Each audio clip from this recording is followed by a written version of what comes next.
The Postal Service has made a decision about jobs in Pocatello that will likely be lost. Good evening. Thanks for watching. I'm Matt Davenport. What has been a mainstay for years in Pocatello is moving to Salt Lake City. The Postal Service announced today that all mail processing operations from Pocatello will be shipped to Utah. Todd Blackington has been covering for this. He's in the newsroom now. Todd.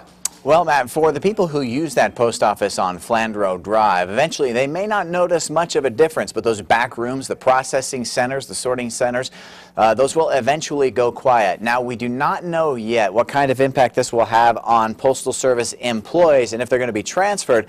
There are some other regulatory and legislative things that have to happen before we know all that.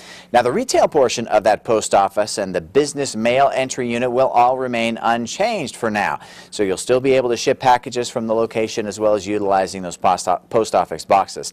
Now, this is just one of several moves the U.S. Postal Service is making to try and cut costs. Robert Vunder, he's the spokesperson for the United States Postal Service in the Utah-Idaho region. He says it was a difficult decision to make given the dedicated employees who work for the Pocatello plant.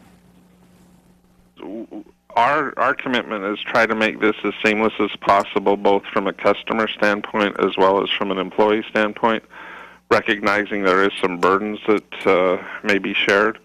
And so I appreciate the feedback and the passion that people have in Pocatello for their plant, because it's not something we like to do. It really isn't.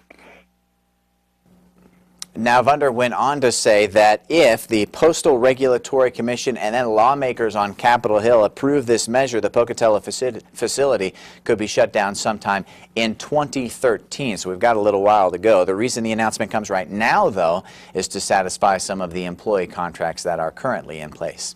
Matt, back to you. All right. Thank you very much. Todd Blackington in our Pocatello newsroom. Thank you, Todd.